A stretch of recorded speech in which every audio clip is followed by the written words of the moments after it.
فەرموون دانیشتن لە شوێنی خۆتان.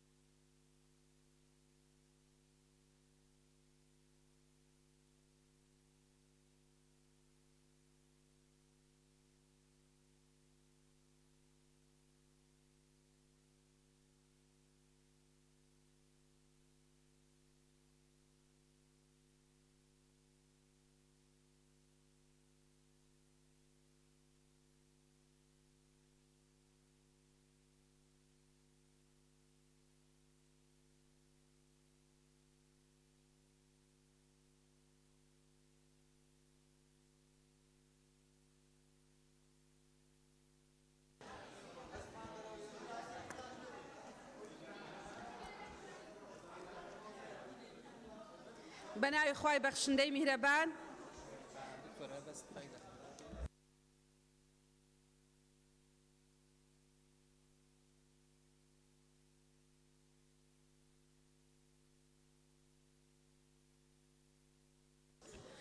بەناوی خوای بەخشندەی میهرەبان بەناوی گەلی کوردستان دانیشتنی ژمارە 2 وەرزی تەشریعی یەکەم لە ساڵی دووەم خولی پێنجەمی هەڵبژاردننی پەرلەمانی کوردستان دەست پێ دەکەین و سەرەتا لەبەرەوەی بەیانی 5 ئازارە و ئێمە ئەمڕۆ کۆبوونەوەی پەرلەمان دەکەین بەناوی دەستەی سەرۆکایەتی پەرلەمان بەناوی پەرلەمانی کوردستان گەرمترین پیرۆزبایی 29مین ساڵیادی ڕاپەڕینە مەزنیەکەی گەلەکەمان لە کوردستانیان و هاوڵاتیانی کوردستانەکەین سەری ڕێز و نەوازش بۆ تەواوی شەهیدانی ڕاپەڕین و شەهیدانی ڕێگەی ڕزگاری گەلەکەمان و ڕێگەی ڕزگاری نیشتیمانی و نەتەوەی دانەوێنین ئومێد دەکەین تەواوی خواستەکانی ڕاپەڕین لە ئایندەی نزیکدا بێنەدی. بەڕێزان ئەندامانی پەرلەمان ئێستش داوا لە بەڕێز سکرتێری پەرلەمانەکەین پوختەی کۆنووسی کۆبوونەوەی پێشوو بەرنامەی کاری ئەم کۆبوونەوەیە ناوی ئامادە نەبووانی دانیشتنی پێشووی پەرلەمانی کوردستان و ئامادە نەبووانی کۆبوونەوەی لیژنەکان لە کاتی پشی وەرزی تەشریعی بخێنێتەوە. فەرموون. سپاس. بەڕێز سەرۆکی پەرلەمان بەرنامەی کار بەپێی حکمی مادەی 5 و بڕگەکانی یەکەم دووەم لە مادەی 16 و بڕگەی سەیەم لە مادەی 18 بڕگەکانی یەکەم و دووەم و سەیەم و چوارەم و پێنجەم لە مادەی 20 مادەکانی 47 و 48 و 52 54 و 55 و 56 و 57 لە پەیڕەوی ناوخۆی پەرلەمانی کوردستان داش عێراق دەستەی سەرۆکایەتی پەرلەمان بریاریدا بەرنامەی کاری دانیشتنی ژمارە 2 ئاسایی خولی بەهارەی سەیە دووەم لە خولی پێنجەمی هەڵبژاردننی پەرلەمان لە کاتژمێر 12 پێش نۆڕۆ ڕۆژی چوارشەممە ڕێکەوتی 4 سی 2020 بەم شێوەیە دەبێت. یەکەم قبولکردنی دەستەکار کێشانەوەی ئەندام پەرلەمان بەڕێز گوڵستان باقی سلەیمان لە لێژنەی کوشتتوکاڵ و ئاودێری زیادکردنی بۆ سەر لێژنەی کاروباری کۆمەڵایەتی داکۆکی لە مافی ئافرەت بەپێی حکمی مادەکانی 28 و 34 لە پەیڕەوی ناوخۆی پەرلەمانی کوردستان داش عێراق. دووەم دەنگدان لەسەر پێشنیازی یاسای بەرەنگاربوونەوەی بە قاچاقبردننی نەوت و بەلێ دەرهەوناکان لە هەرێمی کوردستان داش عێراق بەپێی حکمی مادەکانی 91 و 93 و 96 و 97 لە پەیڕەوی ناوخۆی پەرلەمان کوردستان. بەپێی حکمی بڕگەی چوارەمی مادەی 48 لە پەیڕەوی ناوخۆی پەرلەمانی کوردستان داش عێراق دەستەی سەرۆکایەتی پەرلەمان بریاریدا بە زیادکردنی بڕگەیەک بەڕێزبەندی سەیەم بۆ بەرنامەی کاری دانیشتنی ژمارە 2 ئاسایی ڕۆژی چوارشەممە ڕێکەوتی 4 سی 2020 بەم شێوەیە خوارەوە بێت. سەیەم قبولکردنی دەستەکار کێشانەوەی ئەندام پەرلەمان بەڕێز شیرین یونس عەبدوڵڵا لە لێژنەی پەیوەندیەکانی ڕەوەندی کوردستانی و زیادکردنی بۆ سەر لێژنەی داکۆکیکردن لە مافی ئافرەت و زیادکردنی ئەندامی پەرلەمان بەڕێز زیاد جەبار محەممەد بۆ سەر لێژنەی پەیوەندیەکانی ڕەوەندی کوردستانی بەپێی حکمی مادەکانی 28 و 34 لە پەیڕەوی ناوخۆی پەرلەمانی کوردستان داش عێراق. بەڕێز سەرۆک پەرلەمان پوختەی دانیشتنی کردنەوەی خولی بەهارەی ساڵی دووەم لە خولی پێنجەمی هەڵبژاردننی ڕۆژی یەک شەممە ڕێکەوتی 1 سی 2020 بەم شێوەیە خوارەوە بوو. یەک دەستپێکردنی دانیشتن لەلایەن بەڕێز سەرۆکی پەرلەمان. دوو خوێندنەوەی بەرنامەی کار لەلایەن بەڕێز سکرتێری پەرلەمان. سێ دەستپێکردنی بەرگەکانی بەرنامەی کار لەلایەن بەڕێز سەرۆکی پەرلەمان. چوار 1 دقیقە بێدەنگی وەستان بۆ ڕێزلێنان لە گیانی پاکی شەهیدانی کوردستان و عێراق لەگەڵ بارشی نەتەوەیی کردنەوەی خولی بەهارەی ساڵی دووەم لە خولی هەڵبژاردننی پێنجەمی پەرلەمان کوردستان داش عێراق لەلایەن بەڕێز سەرۆکی پەرلەمان. 5 وتاری بەڕێز سەرۆکی پەرلەمان بەم بۆ نێو ئاماژە پێکردن چەندین بابەتی گرنگ کە ڕوبەڕووی هەرێمی کوردستان بوونەتەوە. 6 خوێندنەوەی دووەم و گفتوگۆکردنی پێشنیازە یاسای بەرەنگاربوونەوەی بە قاچاقبردنی نەوت لێ دەرهێناوەکان لە هەرێمی کوردستان داش عێراق. 7 کۆتایی هاتنی دانیشتن لەلایەن بەڕێز سەرۆکی پەرلەمان.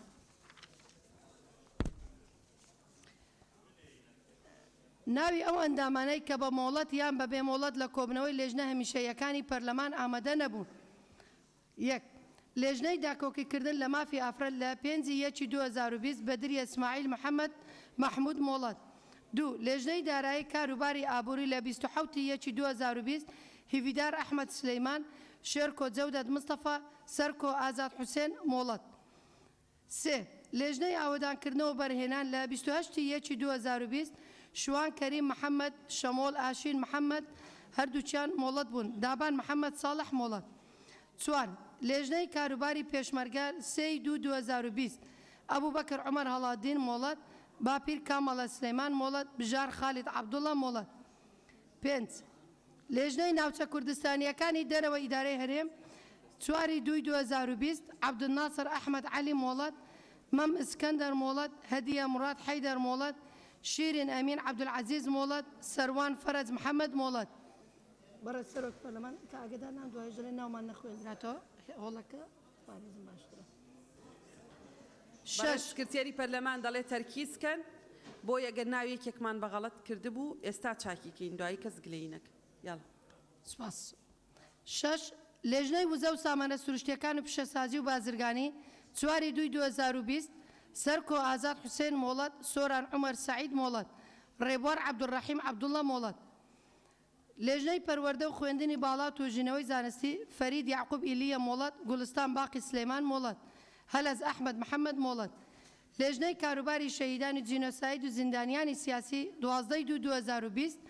هەژان حەسەن ئەحمەد مۆڵەت بەهمان کاک عەبدوڵڵا ئەحمەد مۆڵەت ئیدریس ئیسماعیل عەبۆش مۆڵەت شاخەوان ڕەئوف مستەفا مۆڵەت فاهی کەماڵ سۆمون مۆڵەت. لێژنەی کۆمەڵایەتی داکۆکی لە مافی ئافرەت لە مافی مرۆڤ ببورن 12/2/2020 ڕۆمیۆ حوزەیران نیسان مۆڵەت بەدری ئیسماعیل ڕەسوول مۆڵەت شیرین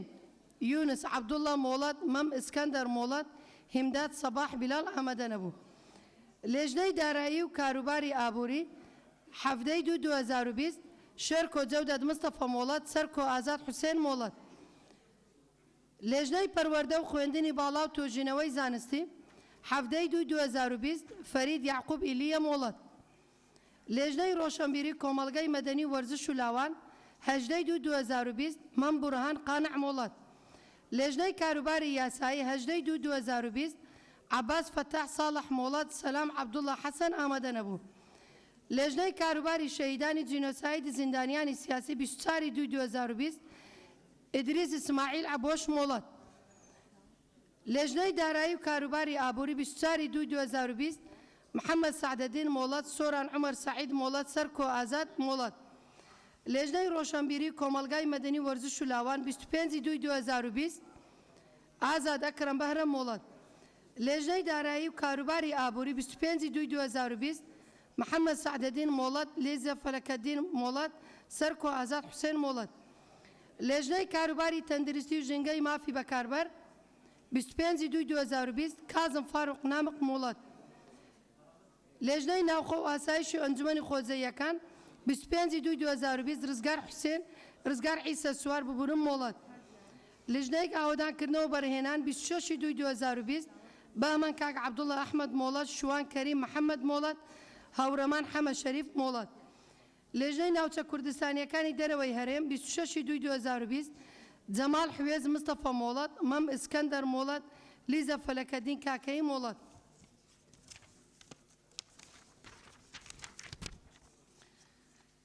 لێژنەی کاروباری پێشمەرگە 26/2/2020 سیروان فەرەج محەممەد مۆڵەت ئەبوو بەکر عومەر هەڵادین مۆڵەت جەمال حوێز مستەفا مۆڵەت بژار خالید عەبدوڵڵا مۆڵەت. لێژنەی داکۆکیکردن لە مافی ئافرەت 26/2/2020 جەلال محەممەد عەبدوڵڵا مۆڵەت. لێژنەی ئەوقاف و کاروباری ئاینی 2/3/2020 جیاد حەسەن ئیبراهیم مۆڵەت کازم فاروق نامق مۆڵەت ئیسماعیل عەلی تەها مۆڵەت کلارە عودویشی یعقوب مۆڵەت لێژنەی ڕۆشنبیری کۆمەلگای مەدەنی وەرزش و لاوان محسن حوسێن مستەفا مۆڵەت گولیزار ڕەشید حاجی بەدریە مۆڵەت پێشەوە تاهیر مستەفا ئامادە نەبوو لێژنەی داکۆکیکردن لە مافی ئافرەت 2/3/2020 جوانی یونس ڕۆژبەیانی مۆڵەت بەدریە ئیسماعیل مۆڵەت بەڕێز سەرۆکی پەرلەمان ناوی ئەو ئەندامانەی مۆڵەت پێدراویان بەبێ مۆڵەت ئامادە نەبوون بۆ دانیشتنی کردنەوەی خولی بەهارەی ساڵی دووەم لە خولی هەڵبژاردننی پێنجەمی لە ڕێکەوتی 1/3/2020 هەمویان مۆڵەت پێدراون بەڕێز ئیسماعیل عەلی تەها باپیر کامەلە سلەیمان زکری ئەحمەد ئیسماعیل شوان کەریم محەممەد عەبدولناسر ئەحمەد عەلی فەرید یعقوب ئیلیە مژدە محمود محەممەد هەژان حەسەن ئەحمەد زۆر سپاس زۆر سپاس بەڵێ کاک سیروان نقطەی نظامی بەڕێز سەرۆکی پەرلەمان بێگومان هەر کەسێک بە کاری بە دواداچوون بچێت بڕوات یان ئیشێکی بە دواداچوون کات گوناهە و تاوانێکی میهەنیە بە مۆڵەت بەحساب کرێ من لە 29 یانزەی 2019 کتابێکی فەرمیم بە ئاراستی جەنابتان کرد وەک سەرۆکایەتی وتم بۆ بە دواداچوونی کێشەی هەزاران پەنابەر لە یۆنان شاندێک بنێرن بە کتابی فەرمی جەنابتان 4/422 وەڵامتان نامەوە ئێستا شان دۆستاوە بە کتابێکی تر دوای 2/1 کتابێکم وایە بە سەرۆکایەتی پەرلەمان وتم من لە کاتی پشووی پەرلەمان و لەسەر بودجەی خۆم لەسەر میلاکی خۆم ئەچمە و ئیشاکەم ئێمە لەو مانگەی کە خەڵک پشوویەتی لەباتێ بچم نەوەکان و مناڵەکان ببینن چوومەتە لای هەزاران پەنابەر لە یۆنان لە ئیتالیا لە جنێڤ چوم سەردانی UN کردووە بە مۆڵەت حساب کراوە ئێستا هاوڵاتی بەڕێز وازانە من چوون بۆ گەشت و گوزار کە ئەمە مافێکی سروشتی ئەمە یەک ئەمە لەلایەک لایەکی تریش نقطەیەکی نظامی ترم هەیە من یەکجار یەکەم تەواو بەڵێ باش یەکەم تەواو عیلاقی بە غیاباتەکەوە هەیە بەڕێزان ئەندامانی پەرلەمان ئێمە کە ئەندامێکی بەڕێزی پەرلەمان مۆڵەت ئەدەین مۆڵەتی ئەدەین ئێوە تەوەقوعی هەموو شتێکە بێ بکەنی شەڵا هەرموتان سەلامە دەبن بەڵام جەنابەت چوویتەتە دەرەوە ئیزنت وەرگرتووە ئیزنی سەرۆکایەتی وەرگرتووە مۆڵەت دراوی بە مۆڵەت لە دەرەوە بووی ئێمە ناتوانین هیچ نەنووسین لەوێ نەبووی ئامادە نەبووی باشە بەڕێزت ئامادە نەبووی لە کۆبوونەوەکە ئێمە دوو شتمان هەیە یا ئامادە بووی یا ئامادە نەبووی شتی سێممان نییە لەناو ئامادە نەبوونیش یان مۆڵەتت وەرگرتووە یان مۆڵەتت وەرنەگرتووە ئێمە ناتوانین هیچ نەنووسین یا ناتوانین لە بەرامبەر ناوەکە تا بنووسین ئامادە بوو لەبەرەوە مۆڵەت مافێکی سروشتی ئەندامی پەرلەمانە دەتوانێت وەری بگرێ و ئێمە ناچارین ئیلتیزام بە قانون دەکەین لەو منتەڵەقەی اختیاری سێهەممان نییە بەدرێخان بەڕێز سەرۆکی پەرلەمان لەسەر داواکاریەک لە پەرلەمانتاران نیم هۆڵا تەڵەبیان ئاراستەی جەنابتان کرۆک و سەرۆکایەتی ئەگەرێکێک بە لیژنە ئامادە نەبوو مەفروزە جەنابیشە دوتە دەبێ ئەو بڕگەی و فەقەرەی زیاد بکرێ بە ئیشی لیژنە من طبعا ئەو ڕۆژە کە بەشداری لیژنەی داکۆکی لە مافیافرەتم نەکرێ بە ئیشی لیژنە چوومەتە سلێمانیەک و ئەوەی تریان کە هەر بە ئامادە نەبوو یاخود بە مۆڵەت تۆمار کراوە هەر ئامادە بوو و ئەوەی طبعا هەردووکی لیژنەی مافیافرەتێکێکیان بە ئیشی لیژنە چوومەتە سلێمانیەکێکیان ئامادە بوو بە ئامادە نەبوو بەداخەوە ژمار کراوە ئەوەی لیژنەی مافی مرۆڤ طبعا من بەس لەبەر سلێمانی لەبەر ئەو کۆبوونەوەی مافی مرۆڤ تایبەت لە سلێمانی و هاتوو بەشداری کۆبوونەکەم کورە بەداخەوە کە بە ئامادە نەبوو کە بخۆم بڕیاردەری لیژنەم خۆم ئەو چۆنەڵی ناوەڕۆکەکەم نووسیوە بە داوای ئەوەی کە ئامادە بووی دەستڕێتەوە ئەوەشی کە مۆڵەت بووی مۆڵەت دراوی کاگومێت بەناوی خۆی گەورە بەڕێز سەرۆکی پەرلەمان دوو خاڵی پێڕەوی یەک مادەی پێی حکمی مادەی 56 بڕگەی یەکەم کە چەند جارێک لەو پەرلەمانە بەڕێزە تکرار دەبتەوە کوردستان داش عێراق ئەو داشا لە بۆ ڕێخستنی وشە و ڕستەیە وەکو نیشانەی پرسیار وەکو فاریزە وەکو نقطە قەت ناگوترێتن نقطە فلان فاریزە فلان ئەوە سپێسێکە لێ پێویست دەکایت دیکەوە تکرار نەبێتەوە وەکو عادەتێکی لێ هاتووە هەمیشە تکرار دەبێتەوە ڕاوەستانێکی دەبێتن و پێویست ناکەوت داشا بە بەردەوامی قسەی لەسەر دەکرێت خاڵی پەیڕەوی دووەم بە پێی هەمان مادەی 56 دووەم بڕگەی سێم لە خاڵی یەکەمی ئەمڕۆی بەرنامەی کاری پەرلەمانی کوردستان تایبەت بە داواکاری ئەندامی فراکسیۆنەکەمان گوڵستان باقی کە داوای دەست لە کارچێشانەوە لە لێژنەیەک دەکات و ئیزافەکردنی بۆ لێژنەیە چکە دەکات ئێمە داواکارین دەسەڵاتی پەیڕەوی خۆتان بەکاربێنین ئەو مادەیان ئەو بەرنامەی کارە ئەو خاڵەیان دوا بخرێ بۆ کاتێکی دیکە لە کاتی گونجا و گۆڕانکاریە دەکەین و زۆر سپاس سپاس بۆ جەنابتان ئەوەی یەکەم وەرگیرا ئەوەی دوم گوڵستان خان دەبێت خۆی قسە بکات لەو بارەوە چکە ئێمە دەست لە کارکێشانەوەیمان لایە ويعني حقێکی شخصی خۆتە بەڕێزی شت لەگەڵەوەی کە کار نەکرێ بە بەرنامەی کارەکە بڕگەی یەکەم بەڵێ فەرمونون باخۆی قسە بکە. برای سروکا پارلمانی از و سبارت دست لکار کشانم لجنا کشتو کالو او داری با لجنا کاروبارین کمالاتی از درخواست کم دست لکار کشانم قبول بگن یعنی از جا راضی مال سر به مسئله بودم اگه دیارگیری آخر دوو بەشە بڕگەکە دوو بەشە دوو بەشە دەست لە کارکێشانەوە تو ینی گواستنەوەشتە بۆ لیژنەیەکی تری نه همه را بگیره حتی دمکی دیارگیری بله بله بله بله قبول کرا بله سپاس قبول کرا تەواو سپاس. بەڵێ بەڵێ کاک جەمال دەرفەتان دەدەم واتە ئێمە بڕگەی یەکەم لە بەرنامەی کارمان نابێ بەڵێ پێشنیارەکەم بڕگەی سێ بخرێتە بڕگەی شوێنی بڕگەی یەکەم بۆ زیاتر دەستکەوتنی کات و تەوابوونی کۆبوونەوە زۆر سپاس بەڵێ کاک عەلی حەمە ساڵح بەڕێز سەرۆکی پەرلەمانی کوردستان لە سەرەتای مانجیەکە بە پێی پێڕەوی ناوخۆ ژمارەی یاسایی ئەندامانی پەرلەمان داوای دانیشتنێکیان کرد کاک عەلی حەمە ساڵح با بڕگەی غیاباتەکە تەواوکەین هەر نقطە نیزامیەک پەیوەندی بە غیاباتەکەەوە هەیە یعنی کەسێک کە فعلا غایب نەبووە یان مۆڵەتی وەرنەگرتۆ ئێمە ناویمان خوێنێتەوە کاک باپیر فەرموون من لە کۆبوونەوەی لیژنەی پێشمەرگە ئامادە بووم بەرنامەی کار و ئەوەش لە سایت پەرلەمانش بڵاو بۆ تۆ لێر نووسراوە مۆڵەت بەڵێ چاک دەکرێت کاک هێویدار بەڕێز سەرۆکی پەرلەمان من لە کۆبوونەوەی ڕابردوو حازرم هەبوو نقطەی نظامی وەرگرت ناویم بە غایەپی نات بووە داوای قەرەبووەکەم کە من حازرم هەبوو وەغەنان غیاب چونکە ماوەیەک جارێکی تر وترا بوو کە غایب بووە ناو نهاتوە با ناوم هاتووە هێویدار ئەحمەد سلێمانیش ناوی باپیریشم بە هەڵە خوێنرا من لە لیژنەش حزورم هەبووە تەوقعیم هەیە دەچیتە لای سکرتێری پەرلەمان ئەگەر دڵنیا بوو کە ئامادە بووی دەستڕێتەوە سپاس.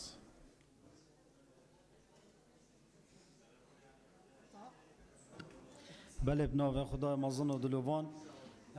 برای سروکا پارلمانی ولو مدویات و فقره دا باز بکن پیش بچنه فقره که دیگه ولو دست خوشیل جنابتت که انتا کمبونا چوی دا جلسادی دا بحث کر بو که وید ایشا کروناه بله مدوی دا پشتی حالت که کردستان دیار بوی که ما مستحقی آینی دا خوازش خودت عالت رب العالمین فضل شهیدی پرسقیب کتن سر خوشیل بنامال وان خرکاتین انشالله دو ماهیک بیتن بله از گلب گرنگیت زانم دوباره پشتوانی آوان رنمایت وزارت تندرستی دیساب تایبتی اوید فتوا کردستان در خستیم بو خوب پاراستنا خلکی اگه جاره کادی و پشتوانی کر با زور سپاس بله سپاس درستە ئێمە بەناوی خۆمان بەناوی بەڕێستان سەرخۆشی لە خانەوادەی بەڕێز مامۆستا مەلا ڕەشید دەکەین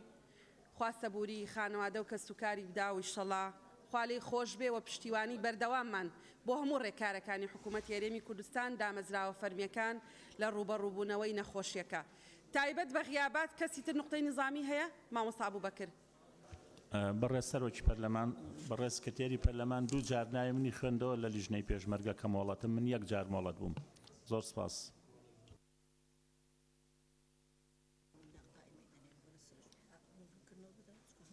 باشە کە هەمویان باشە کەیتر لەسەر غیابات قسەی هەیە بەس غیابات فەرموون بەڕێز سەرۆکی پەرلەمان من لە کۆبوونەوەکانی لیژنەی کاروباری یاسای ئامادە بوومە پێم وابی بەڕێز سکرتێری پەرلەمان ناوی منیشی خوێندەوە ئێستا ڕوونکردنەوە دەدات کەسی تر نقطەی نظامی لەسەر غیابات نییە فەرموون بەڕێز سکرتێری پەرلەمان بەڕێز سەرۆکی پەرلەمان بەنسبەت غیاباتی ناو قاعە ئەوەی کە لێرە بەڕێزیان واژوو دەکەن من دەتوانم لێرەدا بەرپرسیارەتەوە هەڵگرم کە ئەوەی ئامادە دەبی ئامادە نابێتن ڕاستی کەمە بەڵام لێژنەکان لەلایەن لێژنەی سکرتاریەتی لێژنەکانەوە بۆمان دەچێتە کاروباری پەرلەمان بۆیە ئەوەی دەزانێت کە ئامادە بۆ بە مۆڵەت نووسراوە لێرەوە داوا دەکەم هەمویان سەردانی سکرتاریەتی لێژنەکانی تایبەتمەند بکرێتن ئێمەش ئەو کاتە چاچی دەکەینەوە بەسەرچەو زۆر سوپاس بەڕێزانن دامانی پەرلەمان بەرمەبنای مادەی 48 لە پەیڕەوی ناوخۆ من داوا دەکەم کە بڕگەی سێمی بەرنامەی کار کە دەست لە کارکێشانەوەی چەندەندان پەرلەمانێکە بخرێتە بڕگەی یەکەم بۆی بڕگەی دووەم هەمووی تەرخان بکەین بۆ دەنگدان لەسەر پێشنیازە یاساکار ئەندامێکی بەڕێزی پەرلەمان لەگەڵ ئەوەیە کە بڕگەی سێهەم زیاد بخرێتە شوێنی بڕگەی دووهەم بڕگەی یەکەم چکە ئێمە بڕگەی یەکەمان ئێستا نەماوە با دەست بەرزکاتەوە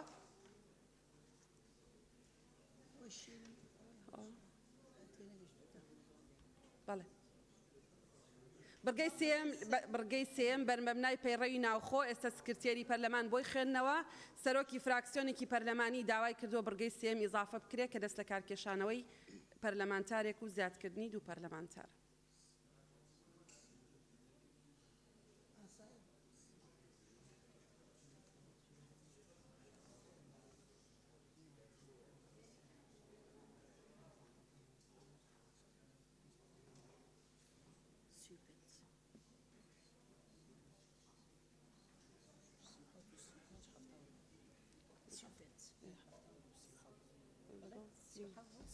بەڵێ زۆر سپاس بە دەنگی 72 ئەندامی پەرلەمان پەسەند کرا ئێستا لە کارنامەکە بڕگەی سێم دەبێتە بڕگەی یەکەم وەرتان دەگرم بە ئەو بڕگەیە جێبەجێ بکەین وەرتان دەگرم بڕگەکە بریتیە لە قبولکردنی دەستە کارکێشانەوەی ئەندامی پەرلەمان بەڕێز شیرین یونس عەبدوڵڵا لە لیژنەی پەیوەندیەکان و ڕەوەندی کوردستانی هەر ئەندامێکی بەڕێزی پەرلەمان لەگەڵەوەیە کە شیرین یونس لە لیژنەی پەیوەندیەکان و ڕەوەندی کوردستانی دەست لە کار بکێشێتەوە با فەرمێ دەست بەرزکاتەوە.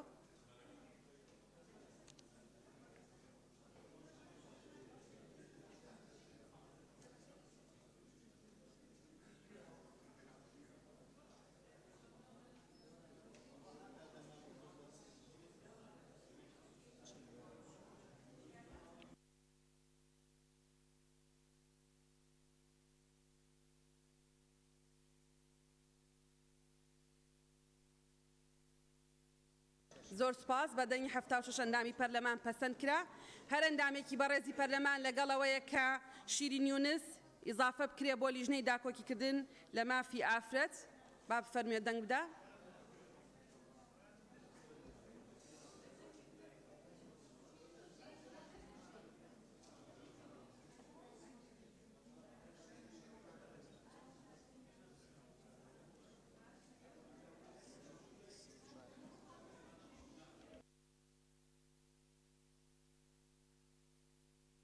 سپاس بە دەنگی 70 ئەندامی پەرلەمان پەسەند کرا بەڕێز پەرلەمانتار زیاد جەبار دەچێتە لیژنەی پەیوەندیەکان و ڕەوەندی کوردستانی هەر ئەندامێکی بەڕێزی پەرلەمان لەگەڵ ئەوەیە کە بەڕێزیان بچێتە لیژنەی پەیوەندیەکان.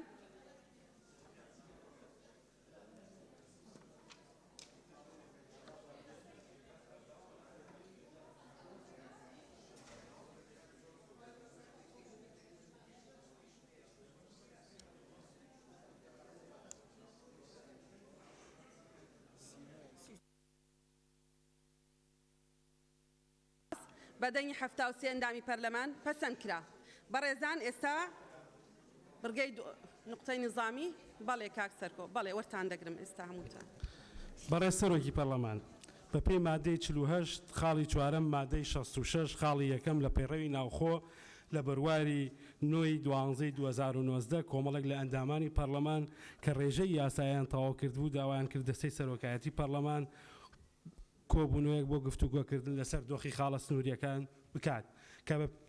ئەرکی چاودێریکردن دەبینین لە دەواازەی فیشخاپور کە لە دوای ڕووداوەکان یەم دوای سووریا گرنگیەکی استراتیژی و بازرگانی گەورەی هەیە دەمەوێت بڵێم ئەم دەواازەیە لەلایەن کۆمپانیایەکی حیزبیەوە دەستی بەسەراگیرا و ڕۆژانە هەڵدەسێت بە گواستنەوەی سەدان تەن شیش و چیمەنتۆ و مەوادی خۆراکی و جگەرە و بە پێچەوانەیشەوە بەبێ ئەوەی هیچ ڕێکارێکی یاسایی و پێدانی گومرگی بۆ بکرێت و دەواازەی سمێڵکایش بە هەمان شێوە کە بۆ سوتەمەنی لەلایەن کۆمپانیایەکی حیزبیەوە بەڕێوە دەبرێت تەنها یەک کارمەندی حکومی و دەسەڵاتی تێدا نییە. بەڕێز سەرۆکی پەرلەمان بەڕێز سەرۆکی پەرلەمانە بێ باسی مافیاگەری بەڵێ بێگومان نابێت لە شوێنی خۆتەوە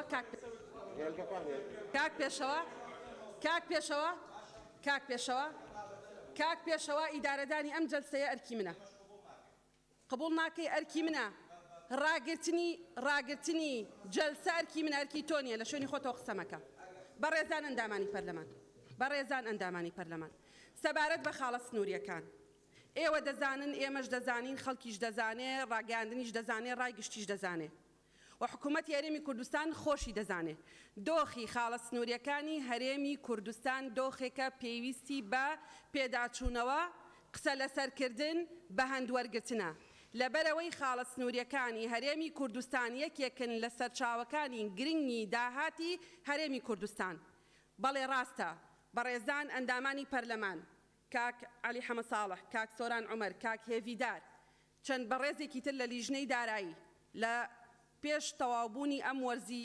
تەشریعیەی کە ڕابوت کە دەکاتە وەرزی دووەم داواکاریان پێشکەش کردووە بە سەرۆکایەتی پەرلەمان سەبارەت بە دۆخی دەواازە سنووریەکان راپۆرتێکی تەندروست باش هەمەلایەن بێلایەن ئامادەیان کردووە. ئێمە راپۆرتەکەمان ئاراستەی حکوومەتی هەرێمی کوردستان کردووە بەرمەبنای ئەو راپۆرتە داوای کۆبوونەوەیەکی لەسەر داوای ئەوان طبعاً کۆبوونەوەیەکی تایبەتی پەرلەمانی کوردستان کراوە بە ئامادەبوونی هەموو ئەو وەزیرانەی کە پەیوەندیان بە پنت و خاڵ بە خاڵی دۆسیەکانی دەواازە سنووریەکان هەیە. بەڵام بەڕێستان نەزانن ئێمە بۆ یاسای چاکسازی مانگێک وەرزی تەشریعی پاییزەمان درێژ کردەوە. یاسای چاکسازیمان پەسەند کرد ڕاستەوخۆ دوای ئەوە وەرزەکە کۆتایی پێهات لە قسەکردنی ئێمە لە دەستەی سەرۆکایەتی لە کۆبوونەوەی هەر سێ سەرۆکایەتێکە باسی ئەم بابەتەمان کرد و حکوومەت متەفاهیم بوو لەوەی کە لە وەرزی بەهارەی یاسادانان سەبارەت بەم دۆسیەیە تعاملێکی تەندروستی قانونی تەواوکاری تەکاملی لە نێوان هەردوو موئەسسەسەکە لەگەڵ دامەزراوەی پەرلەمانی کوردستان دەکا. نیەتی ئێمە لە پەرلەمانی کوردستان نیەتی حکوومەتی هەرێمی کوردستانیش هەمومان چارەسەرکردنی کێشەکەیە. ڕەهەندە سیاسی و ڕەهەندە حیزبیەکانی لە پەرلەمان و لە حکوومەتیش دوور بخەنەوە. لەکوێ کێشە هەیە لەوێ چارەسەری دەکەین. ئێمە هەمومان بەرپرسین بەرامبەر هەموو خاڵەکان لە هەر خاڵێک هەرچی هەیە شوێنێک لە شوێنێک زیاترە ئەوە پەرلەمان لێرە قسەی لەبارەوە دەکا. وەزیری تایبەتمەند دەهێنین قسە دەکەین پێکەوە دۆسیەکە دۆسیەی نیشتیمانە دۆسیەی هەرێمی کوردستانە پەیوەندی بە داهاتێکی گرنگ یان سەرچاوەیەکی گرنگی داهات هەیە لە هەرێمی کوردستان. لەبەر ئەوە ئێمە لە سەرۆکایەتی هیچ ڕەهەندێکی حیزبی و سیاسی لەو بابەتەیە قبول ناکەین. حکوومەتیش هەنگاوەکانی خۆی دەست پێ کردووە هەندێک قەراراتی داوە. کاک عەلی حەمە ساڵح دەرفەت دەدەمە جەنابەت. بەڕێز جەنابی سەرۆکی پەرلەمان هیوادارم یعنی ئەم دۆخی خاڵە سنووریانە کە ئێمە لە سەرەتاوە ئیشمان تیا کرد بە شایدی هەمووی بچووکترین نەفەسی حزبیمانتیان هێشتووە و نەشمان هێشتووە. لە فیشخابور و سمێلکا و برایم خەلیلەوە تا باشماخیشمان تیا کردووە لە کۆمپانیای حزبی و قۆرخکاریەوە بۆ قاچاقی هەموویمان دیاری کردووە. ئێمە لە 2011 بە پێی مادەی 48 خاڵی 4 و مادەی 6 داوای عفو مادەی 66 داوای دانیشتنمان کردووە. خاڵە سنووریەکان تەنیا قاچاقچێتی نییە هێنانی شتی کراپە تەنیا بردنی پارە نییە مەترسیە لەسەر تەندروستی هاوڵاتیانی هەرێمی کوردستان و لە ئێستادا ئەم مەترسیە بەواقعی دەرەکەوێت. بۆیە ئێستا حکوومەت منەوێت ئاگادار بین مەبەستم خاڵی دوای ئەوەیە کۆمەڵی قەراراتی زۆر باشی دەرکردووە. کۆمەڵی قەراراتی زۆر باشی دەرکردووە بەڵام ئەم قەراراتانە چکە پەیوەندی بە دۆسەی ترانزیت پەیوەندی بە کۆمپانیەکان پەیوەندی بە قاچاقچی کۆی ڕێخستنەوە هەیە. ئەم قەرارانەش هەندێک ڕێنمایی تریەوێ پێویستی بە ڕقابەی پەرلەمانی ئەم بابەتە و ئەم ئیشە لە بنەڕەتدا ئیشی پەرلەمانتارە بەڕێزەکان بووە بە هەمومانەوە. بۆیە لەسەر بنەمای دڵنیاتانەکەمەوە راپۆرتی پەرلەمانی حکومەت قەرارەکانی داوە. بۆیە پێویستە پەرلەمان داواکارین لە جەنابتان ئەوە 4 مانگە راپۆرت نێراوە داوای جەلسە کراوە ئەم جەلسە بکرێت و بە نەفەسی ئیسلاح بە نەفەسی ئیسلاح ئێمە دەستمان بردووە بۆم کەیسە چاوپۆشیمان لە هیچ خاڵێکی سنووریش نەکردووە. بۆیە داواکارین لە جەنابەت بەپێی ئەو دەسەڵاتەی کە خۆت هەتە وەزیرەکان ئامادە نەگەر ئامادەنین چۆن قەرارات دەرەکرێ ئەم جەلسە بکرێ و پەرلەمانتارەکانیش ڕەنگە شتی زیاتریان لابێت لەوەی ئێمە هەمانە بۆ ئەوەی پێمان وایە ئیسلاحی خاڵی سنووری و دۆسیەی نەوت شاڕێگەی ئیسلاح و سوپاس. ئەو دۆسیەمان کۆتایی پێێنا ئێمە هاوەهەنگە بین لەگەڵ حکوومەتی هەرێمی کوردستان چاودێری قەراراتەکانیان دەکەین دەشمانەوێت شەریک بین لە پرۆسەی ئیسلاح وەکو دامەزراوەیەکی دەستوری لە هەرێمی کوردستان. کاک پێشەوە بەس وەڵام نەبێ وەڵام بێ دەدبڕ تەوە.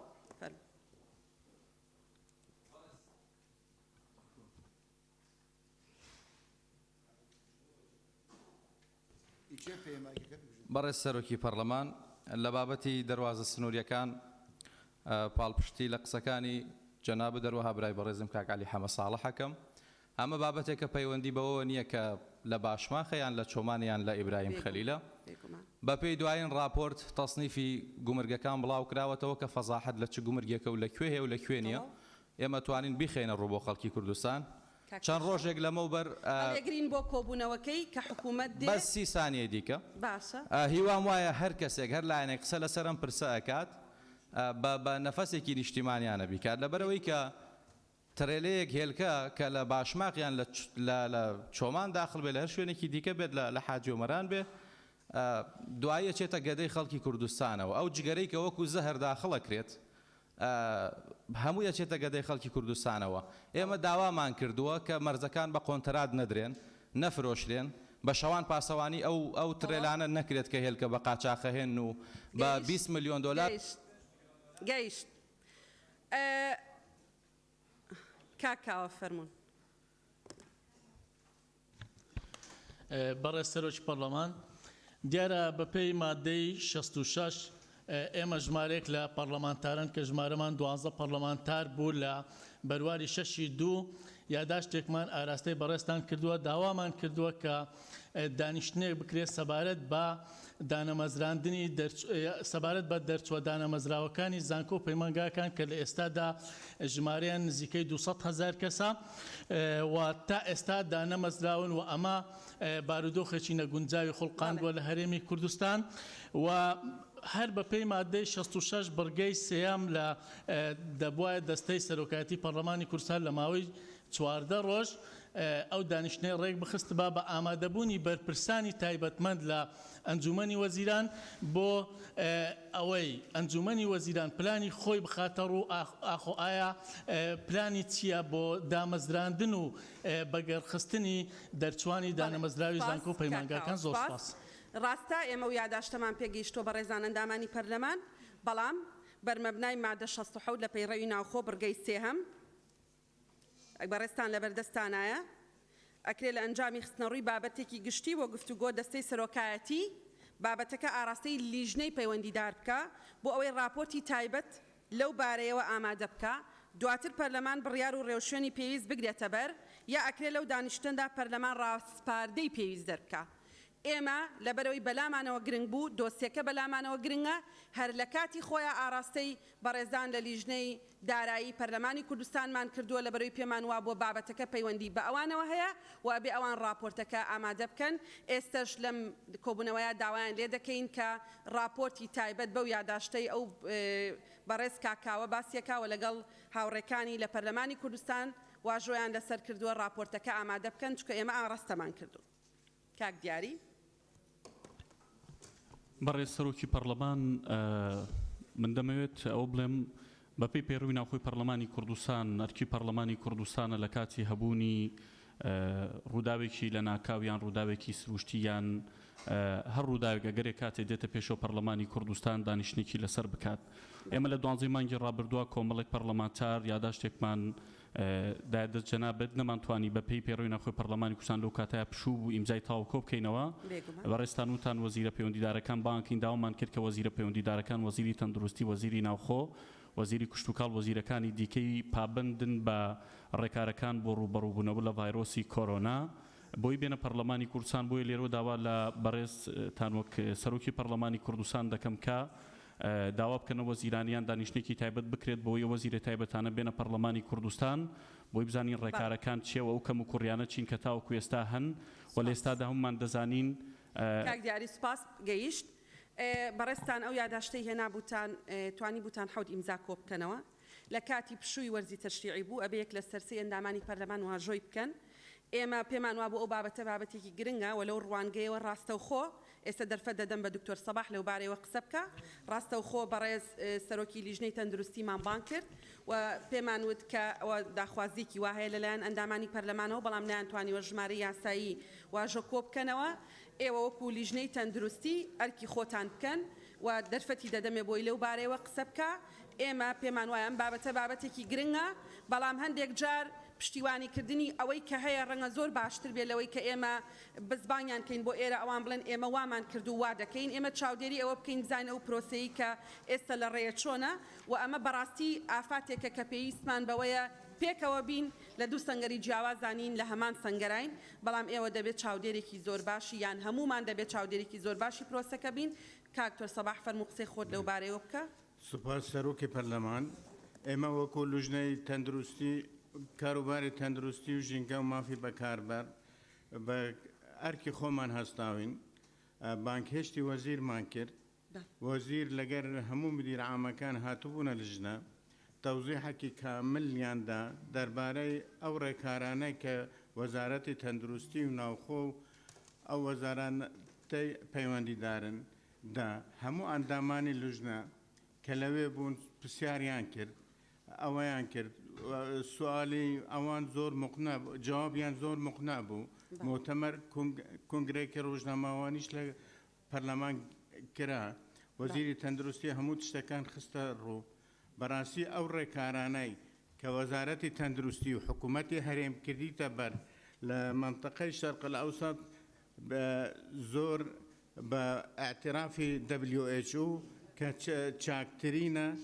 چاکترین ڕێکارەکان کردو ئێمە لە لژنەی تەندروستی بەڕاستی بەدوا چۆن دەکەین هەموو ئەندامانی ئێمە دەچنە هەموو جێگان دوێنش لە فرۆکەخانە بووین وەکو لژنەی تەندروستی لە جێگای تر بوونە هەر جێگاکی خەلەلێک هەبی تشتێک هەبی ئێمە بانگی وەزیر دەکەین و بەدوا چۆن دەکەین ئاگاداری سەرۆکاتی پەرلەمان دەکەین سپاس بۆ سپاس کاکسۆران کاکسیروان جارێکی تر تۆ وەرناگرم خاڵی دۆمت باشە با کاکسۆران قسە بکە با باش بەڕێز سەرۆکی پەرلەمان هەر پەیوەست بەو مەسەلەی ڤایرۆسی کۆرۆنا ئەو مەترسیە کە ڕاگەیەنراوە و خۆپارێزی بە بڕیار و ڕێنمایی وەزارەت پەیوەندیدارەکان دەرچووە لە ڕاستیە زەڕورە ئەم پەرلەمانی کوردستانە کە چاودێری کارەکانی حکوومەت و بڕیارەکانەکە شتێکی ئانی هەیە پەیوەست بەو قەزیە ئەویش مەسەلەی دەواازە سنووریەکانە لەگەڵ کۆماری ئیسلامی ئێران بەداخەوە سەرەڕای بڕیاری ڕاگررتنی تەنها هاتنی سوتەمەنی تا ئەم ساتەی قساکەین ڕۆژانە سەدان بار هەڵگری ئێرانی کە لە ئێرانەوە بار هەڵگری خۆمان دەچێ بارەکان وەرەگرێت تێکەڵیەکی زۆر ئەوەی ئێستا لە دەواازە سنووریەکانی حاجیۆمەران و باشماغ لە ڕووی بازرگانی و تێکەڵی و هاتنی شۆفێری ئێرانیەوەیە مەترسیەکی زۆر گەورەیە پێویستە دەست بەجێ وەزارەتی ناوخۆلایەتنی پەروەردەر لی بە ئاگابن هەر دوێنێ ئەو تێکەڵیەی کە ڕووی داوە خەڵک هەبووە بە گومانی کۆرۆنا گەڕێنراوەتەوە لە دیوی ئێرانەوە بەڵام لە دیوی خۆمانەوە پشکنین و ئیجراعات بۆ نەهاتنی شۆفێری ئێرانی هیچ لە ئارایان نییە بۆیە زەڕورە دەست بەجێ دەسەڵاتی خۆتان بەکارە دێنن لەگەڵ حکوومەت قساکەن دەواازە سنووریەکانمان زۆر کۆنتترۆل نین زۆر خراپن ئەمە داوا و هاواری بار هەڵگرەکانە کاڵێن ئێمە مەعیشەتمان لەسەرێتی بەڵام تکایە با ڕاگیرە چکە لەسەر ژیانی خۆشمان مەترسیەوە لەسەر خەڵکیش زۆر سپاس بەڵێ ئێمە دەست بە بڕگەی سێمی بەرنامەی کارەکە بکەین بەڵێ کاک عباس دوایەوە کاکسیروان نقطەی نظامی بێ بەس کاک عباس تکایە بەڕێز سەرۆکی پەرلەمان بە پێی ڕە و پێویستە بەڕاستی ئەو پرۆژانێک کە خوێندنەوەی یەکەمی بۆ دەکرێت پاش ڕۆژ و ئامادەکردنی راپۆرت خوێندنەوەی دوێن بۆ بکرێت جەنابتان وەکو دەستەی سەرۆکایەتی بەڵێنتان داباندامانی پەرلەمان لەسەر مەسەلەی پرۆژە یاسای گرێبەستەکان ڕاستە وەڵامتانەوە دەبێت کە ئاراستەی ژنەی یاساییتان کرەوە لژنەی یاسایی نووسراوەکەی ئاراستەی جەنابتان زیاد لە مانگێک کردوەوە بۆی ئاراستەی لژنەی دارایی کرێ بەڵام نەکراوە وە لەسەرتان وەک دەستەی سەرۆکایەتی کە حکوومەت بۆ جاری دوم نووسراوی کرد نووسراوتان بکردەوە بۆی وەڵامی دوا وەڵامتان داتەوە ئایا دەتوانن مەسەلەی گرێبەستەکان دابمەزرێنن یان وەڵامیان چییە و ئیهمالکردنی ئەم بابەتە بەڕاستی بۆتە جێ پرسیاری خەڵک پێویستە لەلایەن جەنابتانەوە وەڵامێک باندامانی پەرلەمان و خەڵکی کوردستان بدرێتەوە سپاس کاکسیروان بەڕێز سەرۆکی پەرلەمان پاڵپشت بە مادەی 49 خاڵی 2 هەر چوار مەرجەکانی ئەلف و بێ و جیم و دال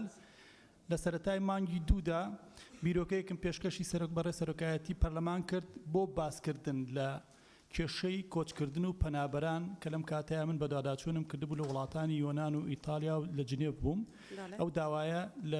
بە بیرۆکە بە تەواوی نووسراوەکە لەبەردەستی بەڕێستانایە بە ئاخاوتن لەگەڵ بەڕێز سکرتێری پەرلەمان پێی ڕاگەیاندم کە ئەو ڕێکارە نازانم گۆڕاوە ئەکرێ ئێستا داوا بکەم بۆیە هەر لێرەوە پاڵپشت بە و مادەیە و پاڵپشت بە بەرگەکانی داوا ئەەکەم ئەمڕۆ لەبەرەوەی کێشەیەکی ئانیە و ناکرێت ئەجیل کرێ بۆ کاتێکیکە تکا ئەەکەم دەرفەتم پێبن لە دەدەقیقەی خۆمە بە کەمترین کات ئەو بیرۆکەی بخەمە بەڕوو زۆر لە بەرنامەی کارانە بێ ناتوانین بەڵام پیاچوونەوە کەم سێری ئەەکەم زانم بۆ تا ئێستا ینی هیچمان کردووە یان نەمان کردو لەسەری لەگەڵ جەنابی سکرتێری پەرلەمان قسە دەکەین لەو بارەیەوە دواتر بەڕێزان ئێستا دەست بە جێبەجێکردنی بڕگەی کۆتایی بەرنامەی کارەکەین کە بریتە لە دەنگدان لەسەر پێشنیازە یاسای بەرەنگاربوونەوەی بە قاچاقبردنی نەوت و لێدەرهێنراوەکان لە هەرێمی کوردستان عێراق بە پێی حکمی مادەکانی 90 91 93 96 97 لە پەیڕەوی ناوخۆی پەرلەمانی کوردستان بۆ مەبەستە داوا لە بەڕێزان لە لیژنەی یاسایی و لیژنەی وزاکەین فەرمونون بێنە سەر منەستەکە لە شوێنی خوان.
يلا برزان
بەڕێز سەرۆکی لیژنەی یاسایی بەڕێز سەرۆکی لیژنەی وزە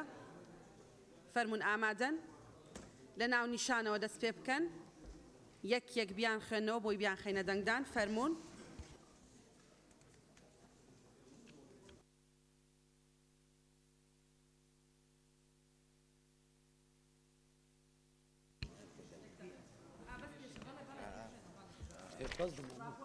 بەڵێ پێشکی راپۆرت بخوێنن بەڵێ بەڕێز سەرۆکی پەرلەمان بۆ سەرۆکاتی پەرلەمانی کوردستان بابەت راپۆرتی هاوبەش لژنەی کاروباری یاسایی و لژنەی وزە و سامانە سروشتیەکان و پێشەسازی و بازرگانی ڕۆژی دووشەمە ڕێکەوتی 2/2020 کاتژمێر 11 خولەکی پێش نیوەڕۆ کۆبوونەوەی هاوبەشیان سەبارەت کۆبوونەوەی هاوبەشیان ئەنجامدا بوو تاوتۆیکردن و داڕشتنەوەی ئەو پێشنیارانەی کە لەلایەن ئەندامانی پەرلەمانەوە پێشکەش کراون سەبارەت بە پێشنیازی یاسای بەرەنگۆربوونەوەی بە قاچاقبردنی نەوت و لێدەرهێنراوەکانی لە هەرێمی کوردستان داش عێراق لە دانیشتنی خوێندنەوەی دووەمدا بە مەبەستی ئامادەکردنی راپۆرت بۆ دانیشتنی دەنگدان دوای گفتوگۆکردن و تاوتۆیکردن ئەم راپۆرتە ئامادە کرا کە پێک هاتووە لە 26 پێشنیار لەسەر ناو و نیشان و مادە و برگەکانی ئەم پێشنیازە یاسایە تا هۆیەکانی دەرچواندن بەم شێوەیە خوارەوە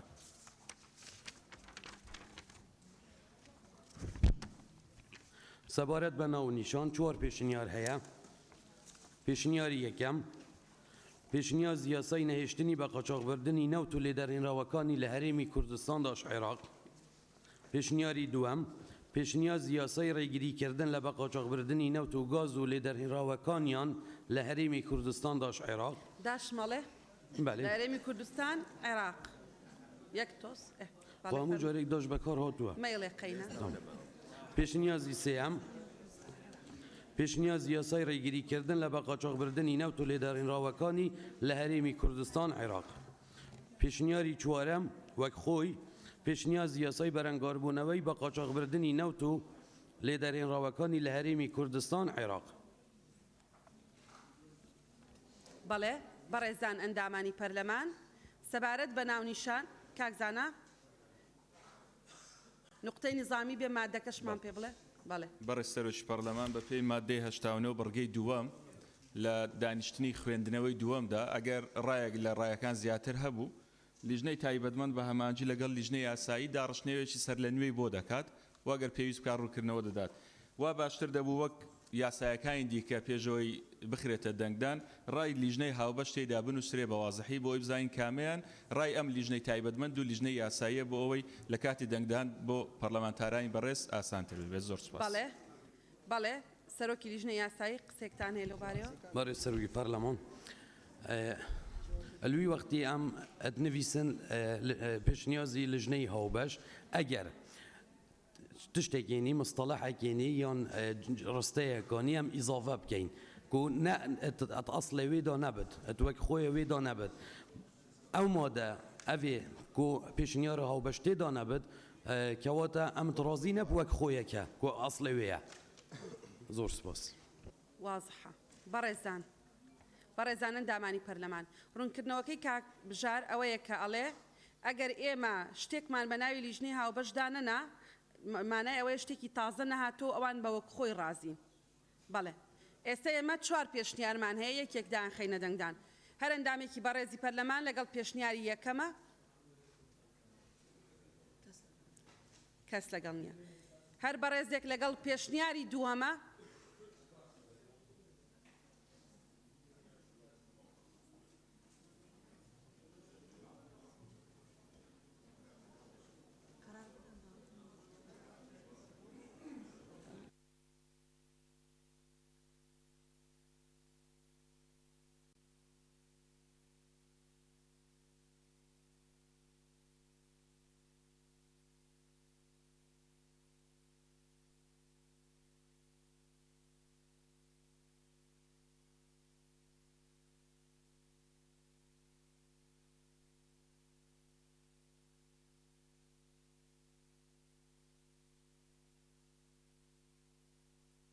بەڵێ 65 دەنگ سپاس پێشنیاری سێم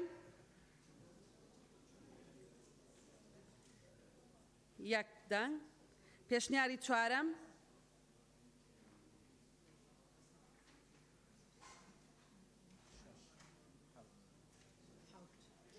سپاس حەوت دەنگ کەواتە پێشنیاری دووەم بە ناونیشان وەرگیرە. مادەی یەکەم سەبارەت بە مادەی یەکەم سێ پێشنیازەیە. پێشنیاری یەکەم ئەم مادەیە وەک خۆی تەنیا لە بڕگەی چوارەمدا هۆیەکانی گواستنەوە بکرێتە ئامرازەکانی گواستنەوە. پێشنیازی دووەم ئەو مادەیە وەک خۆی تەنیا لە بڕگەی شەشەمدا بەم شێوەیە خوارەوە پێناسەی لێدەرهێنراوەکانی نەوت بکرێت. حەوت لێدەرهێنراوەکانی نەوت هەموو لێدەرهێنراوێک کە لە نەوت و گاز یان هەر بەرهەمێکی پترۆکیمیاوی لە نەوت یان گاز دروست دەبێت دەگرێتەوە. پێشنیازی سێم وەک خۆی زاراوەکانیش مادەی یەک مەبەست لەم زاراوانەی خوارەوە ماناکانی بەرامبەریانە هەرێمی کوردستان عێراق وەزارەتی سامانە سروشتیەکان وەزارەتی سامانە سروشتیەکانی هەرێم سێم وەزارەتی دارایی و ئابووری وەزارەتی دارایی و ئابووری هەرێم چوارەم هۆیەکانی گواستنەوە هەموو هۆیەکانی گواستنەوەی وشکانی و ئاوی و ئاسمانی دەگرێتەوە کە بۆ گواستنەوەی نەوت و لێدەرهێنراوەکان یان مرۆڤ و کەلوپەلەکانیان یان بۆ هەردووچیان بەکار دەهێنرێن. پێنجەم هەر هایدرۆکاربۆناتێکی سروشتی یان هایدرۆکاربۆناتێکی تێکەڵاوی سروشتی چ لە دۆخی گازی یا شلەی بێت ئەوانیش دەگرێتەوە کە دەتوانرێت بگەڕێنرێنەوە بۆ حەشارگەکە. شەشەم لێدەرهێنراوەکانی نەوت هەموو لێدەرهێنراوێک وەک بەنزینی ئۆتۆمبیل گازۆلین زەیتی گاز زەیتی بزوێنەر گریس بە هەموو جۆرەکانیەوە گازی شل نەوتی سپی کیرۆسین قیر نەوتی ڕەش نەفتا هەر بەرهەمێکی پترۆکیمیاوی کە لە نەوتیان گاز دروست بوو بێت دەگرێتەوە. حەوت مۆڵەت ئەو ڕێگە پێدانە فەرمیەیە کە لایەن وەزارەتی سامانە سروشتیەکان دەدێت بە کەسێک کە بازرگانی نەوتیان هاوردە و هەناردەی لێدەرهێنراوە نەوتیەکان بکات. بەڵێ بەڕێزان ئەندامانی پەرلەمان ئێمە بەڵێ کاک بەڵێن بەرەسەرۆکی پەرلەمان وڵا هەر یەک ڕاستکردنەوە بۆ راپۆرتەکە لە پێشنیازی دووەم هاتووە ینی بڕگەی حوتم دەستکاری بکرێت لە ڕاستیە خۆی بڕگەی شەشەمە وای خوێندەوە کاگعالی وای خوێندەوە دروستە. بەڕێزان ئەندامانی پەرلەمان ئێمە بۆ مادەی یەک سێ پێشنیارمان هەیە. پێشنیاری یەکەم هەر ئەندامێکی بەڕێزی پەرلەمان لەگەڵ پێشنیاری یەکەمە کەسی لەگەڵ نییە. پێشنیاری دووەم هەر ئەندامێکی بەڕێزی پەرلەمان لەگەڵ پێشنیاری دووەمە.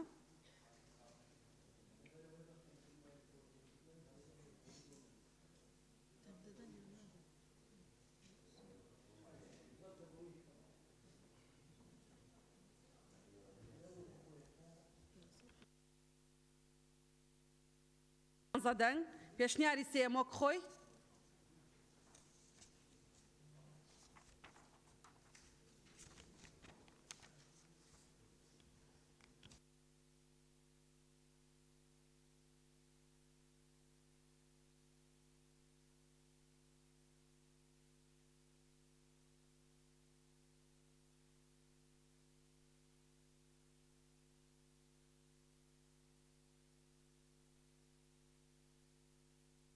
بەڵێ 62 دەنگ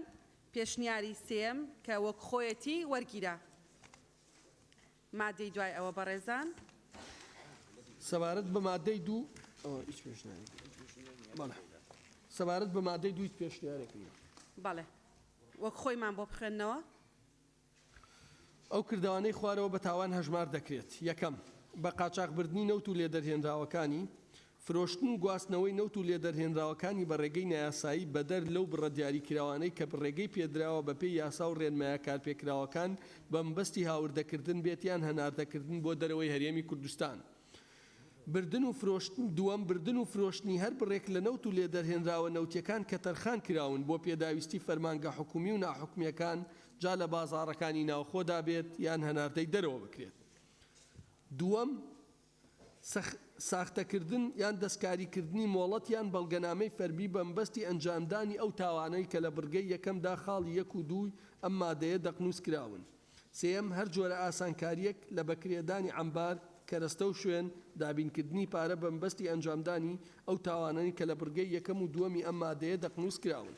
بەڕێزان هەر ئەندامێکی بەڕێزی پەرلەمان لەگەڵ ئەوەیەکە بەڵێ نقطەی نظامیە کاکتۆر بەڵێ بەڕێسەرۆکی پەرلەمان دیارە سەبارەت بەم مادەیە ئێمە لە جەلسەی پێشوشە لە دانیشتنەکەیە لە کاتی مناقەشەیە پێشنیازی خۆمان کرد و پێشنیازەکەشمان بەرمەبنای ئەو داواکاری و ئەو شتانە بوو ئەو قسانە بوو کە هاوڵاتیانێکا لە هەرێمی کوردستانە سەبارەت بە داهاتی نەوت لە هەرێمی کوردستانە و ناشەفافی لەو بابەتەیە بۆیە داوامان کرد کە بڕگەیەک زیاد بکرێەوە بەشی خۆشی پشگیریە ناکە بڕگەیەک زیاد بکرێت سەبارەت بەوەی کە داهاتی نەوت لە هەرێما شەفاف بکرێ و بۆچی باسی بۆری نەکراوە لێرەیە چونکە بەڕاستی یعنی پرسیارەکە ئەوەیە هاوڵاتیان پرسیویانە ئایا نەوتی هەرێم کە بە بۆریە فرۆشێ و بەشێکی بە تەنکەرە فرۆشێ ئایا نەوتێکی ڕسمیە یان قاچاخە ئەگەر قاچاخە بۆ لێران ناوی نەهاتوە ئەگەر ڕسمیە کوا ئەو وەزارەتەی فرۆشێ کوا ئەو وەزیرەی فرۆشێ کوا ئەو حکومەتی فرۆشێ ببورێت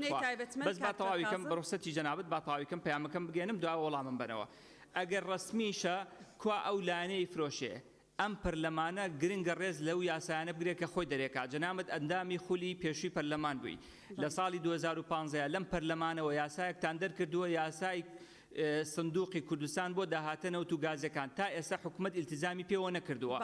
هەموو ڕۆژێک زیاتر لە 9 ملیۆن بەرمیل نەوت ئەفرۆشێ لە هەرێمی کوردستانەوە بە بۆری و بە تەنکەر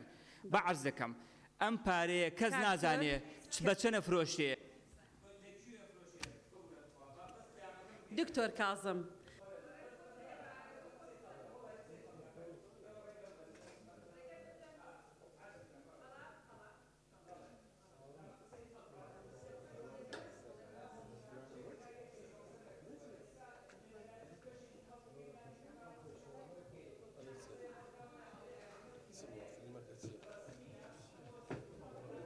باڵێ بەڕێز سەرۆکی لیژنەی یاسایی دەست بە پرۆستەی دەنگدانەکە بکەن بەڕێزان ئەندامانی پەرلەمان هەر ئەندامێکی بەڕێزی پەرلەمان لەگەڵ ئەوەیە کە مادەی دووەم وەک خۆی وەربگیرێ با دەست بەرزکاتەوە بەڵێ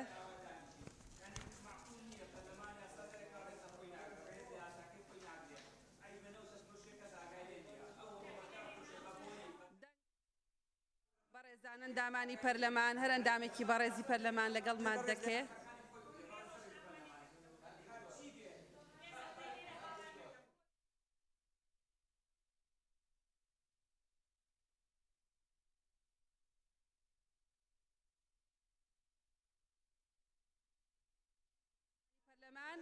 مادەی دووەم بە 73 دەنگ وەرگیرە 75 دەنگ وەرگیرە بەڵێ مادەی سێهەم بخێنەوە فەرموون مادەی سێهەم کاکتۆر کازم تەواو کاکتۆر فەرموو جناب زۆر بەڕێزی فەرموو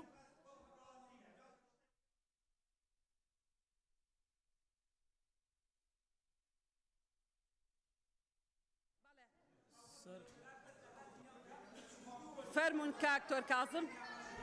بەڕێز سەرۆکی پەرلەمان سەبارەت بە مادەی سێم وەکو خۆی هیچ پێشنیارێک نییە یەکەم دەستگاکانی ئاسایش و هێزەکانی ناوخۆ و بەڕێوەبەرایەتی گشتی گومرگ و بۆ جێبەجێکردنی حکومەکانی ئەم یاسایە ئەم ئەرکانەی دەکەوێتە ئاستۆ یەک ڕاگیرکردنی وەیەکانی گواستنەوە دەست بە سەراگرتنی ئەو نەوت و لە دەرهێنراوانەی کە ئامادەکراون بۆ بە قاچاقبردنی لەلایەن تۆمەتبارانەوە دوو دەست بە سەراگرتنی وەیەکانی گواستنەوەی بیانی یان هاوردەکراو کە گۆڕانکاری لە قەبارەی دیزانکراوی تانکی هەڵگرتنی سوتەمەنیەکاندا کرا و بە مەبەستی بە قاچاقبردنی نەوت و لێ دەرهێنراوەکانی بەکاردێنرێ سێ ئامادەکردن و ڕەوانەکردنی دۆسیەی تۆمەتباران بۆ دادگاکان چوار پشکنین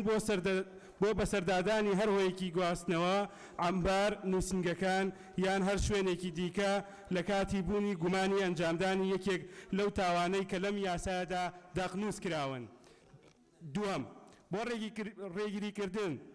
لە ئەنجامدانی ئەو تاوانانەی لە مادەی دووەم یەمی یاسایە دەقنووس کراون کارمەندی ڕێگەپێدراو مافی بەکارهێنانی هێز و ڕوبەڕۆبوونەوەی هەیە بۆ مەبەستی ڕاوەستاندنی هەر هۆیەکی گواستنەوە یان کەسێک لە کاتی سەرپێچیکردن لە فەرماندا زۆر سپاس بۆ جەنابەت بەڕێزان ئەندامانی پەرلەمان دەرفەت دەدەم کاک پێشەوە فەرموو قسە بکە ئەگەر نوقتەی نظامیە فەرموو بەڕێز سەرۆکی پەرلەمان وەکو ئەندامی لیژنەی سامانە سروشتیەکان پرسیارەکانی دکتۆر کازم منطقی بوون یعنی حق جوابێکیان بدرێتەوە جا من وەکو ئەندامی لیژنە ئەتوانم هەندێک لەو شتانە بخەمە ڕوو کە پرسیاری ئەو بوون لەوانەیە ئێستا خەڵکیش مەبەستی بێم وەڵامانە بزانێت و ئەگەر ئیزن بفەرمون من وەڵامەکانە دەمەوە وەکو ئەندامی لیژنە تێدەگەم ئێمە لە دانیشتنی دەنگدانین ئێستا لە دانیشتنی دەنگدانی کەواتە گەر ئیزن بدەن دوایێ بەڕێستان سەبارەت بە داهاتی نەوت دەتوانن بیرۆکەیەک ئامادە بکەن ئێمە 10 دقە مەجاڵ ئەخر ئەو پرسیارانە وروژێنراوە لەوانە ئێستا خەڵک وەڵامەکەی بووێت خەڵک وەڵامەکەی ئەوێت وەڵامی هەموو ئەو پرسیارانەی کە برای بەڕێزمان کاکتۆر کازم کردوێتی جەنابەت ئامادەی کە لە دووتوێی بیرۆکەیەکە دەرفەتت دەدەین لە جاتی 1 دقە 10 دقەی تەواو قسە بکە بەڵام ئەم دانیشتنە دانیشتنی دەنگدانە بەڕاستیش کە ئێمە دەرفەت دەدەین بە بەڕێزان لە فراکسیۆنەکانی ئۆپۆزیسیۆن کە قسە بکەن هەندێک جار هەستەکەم لە لای خۆم دەزانم پێی ڕەوشکێنیە بەڵام بۆ ئەوەی پێچەوانەکەی تەفسیر نەکرێ دەرفەتیان پێ دەدەین ناشبێ ئەو دەرفەتەی ئێمە پێیان دەدەین ئەوان بە شێوازێکی خراپ بەکاری بێن بەڕێز سەرۆکی پەرلەمان دەرفەتی دەدەم لە دوای دەنگدان جەناب دەتوانی قسە بکەی لەو بارەیەوە 2 دقەت دەدەینێ واگەر دەتەوێت باشتر دەرفەتت هەبێ بیرۆکە ئامادە بکە باشە بەڵێ مادەی 3 وەک ئەوەی بەڕێز سەرۆکی لیژنەی وزە خوێندیەوە هیچ پێشنیارێک نییە هەر ئەندامێکی بەڕێزی پەرلەمانی لەگەڵە با بفەرمێ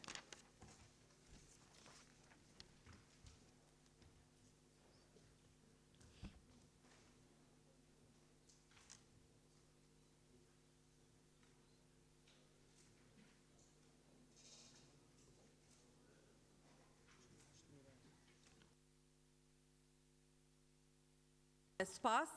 بە 81 دەنگ وەرگیرا پەسەندکرا مادەی 3 مادەی 4 سەبارەت بە مادەی 4 دوو پێشنیار هەیە پێشنیار یەک وەک خۆی تەنیا بڕگەی دووەم ئەم مادەیە لا بدرێت پێشنیاری دووەم وەکو خۆی یەکەم کەسی تۆمەتبار چه ئەنجامدەری سەرەکی تاوانەکە بێت یان شۆفێری هۆیەکانی گواستنەوە یان ئەوانەی لە تاوانەکەدا بەشدارن بە مەبەستی لێکۆڵینەوە و دادگاییکردن و هەواڵەی دادگای ئەو سنوورە دەکرێت کە نەوت و لێدەرهێنراوە نەوتیەکانی تێدا بە قاچاق بردراوە دووەم تۆمەتباری دەستگیر کراو بە پێی حکومەکانی ئەم یاسایە لە قۆناغەکانی لێکۆڵینەوە و دادگاییکردن بە دەستەبەری ئازاد ناکرێت تا دەرچوونی حکمی یەکلاییکەرەوە لەلایەن دادگای تایبەتمەند سێم دادگا خەسڵەتی بەپەلە دەدات بەو داوایانەی کە بە پێی حکومەکانی ئەم یاسایە ئاراستەی دەکرێن زۆر سپاس بەڵێ بەڕێزان ئەندامانی پەرلەمان سەبارەت بە مادەی 4 دوو پێشنیار هەیە یەکی چانەڵێ وەک خۆی بەڵام مادەی بڕگەی دووی لە مادەکە لا ببرێ کە باس لەوە کە تۆمەتبار بە دەستەبەری ئازاد ناکرێ هەر ئەندامێکی بەڕێزی پەرلەمان لەگەڵ ئەوەیە با دەنگ بدات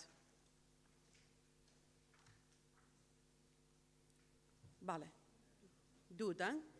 هەر ئەندامێکی بەڕێزی پەرلەمان لەگەڵ ئەوەیە کە مادەی 4 وەک ئەوەی بەڕێز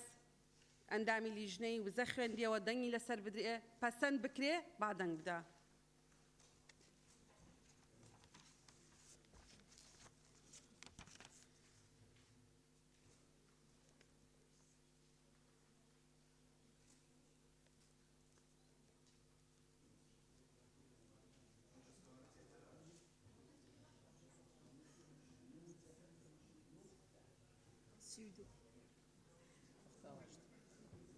بەڵێ سپاس بەدەنگی 78 ئەندامی پەرلەمان مادەکە وەک خۆی وەرگیرا مادە 5 بەڕێزان فەرموون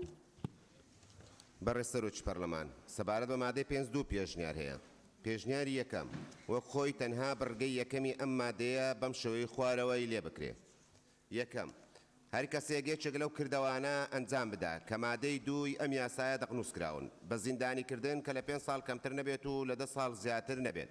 پێبژاردنێک کە 4 هێندەی بەهای کەرەستەی بە قاچاق براوەکە بێت سزا دەدرێت پێشنیاری دووەم وەک خۆی یەکەم هەر کەسێک یەکێک لەم کردەوانە ئەنجامدات کە لە مادەی دووی ئەم یاسایە دەقنووسکراون بە بەندکردن کە لە 3 ساڵ کەمتر نەبێت و لە 7 ساڵ زیندانیکردن زیاتر نەبێت و پێبژاردن کە 4 هێندەی بەهای کەرەستەی بە قاچاق براوەکە بێت سزا دەدرێت دووەم لە بارودۆخی جەنگ و باری تەنگاتا و ڕوودانی قەیرانی سوتەمەنیدا ئەنجامدانی هەر یەک لەو تاوانانە لە مادەی دووی ئەم یاسایە دەقنووسکراوە بە باری توندکرا و ئەژمار دەکرێت سێم حکومەکانی ئەم یاسایە لەسەر هەر هۆیەکی گواستنەوە کە تاوانی بە قاچاقبردنی نەوت و لێدەرهێنراوەکانی پێئەنجام بدرێت جێبەجێ دەکرێت جات تۆمەتبار خۆی خاوەنی بێت یا بەکرێی گرت بێت سوپاس بەڵێ بەڕێزان ئەندامانی پەرلەمان ئێمە بۆ مادەیە دوو پێشنیارمان هەیە پێشنیاری یەکەم زیادکردنی وەک خۆی بەڵام زیادکردنی سزاکەیە لە 5 بۆ 10 ساڵ وەک خۆشی سزاکە 3 بۆ 7 ساڵە ئێستا یەکەم پێشنیاری یەکەم کە سزاکە زیاد بکرێ لە 5 بۆ 10 ساڵ دەخەینە دەنگدان وەک خۆی بەڵام زیادکردنی سزاکەی لەگەڵ بێ هەر ئەندامێکی بەڕێزی پەرلەمان لەگەڵە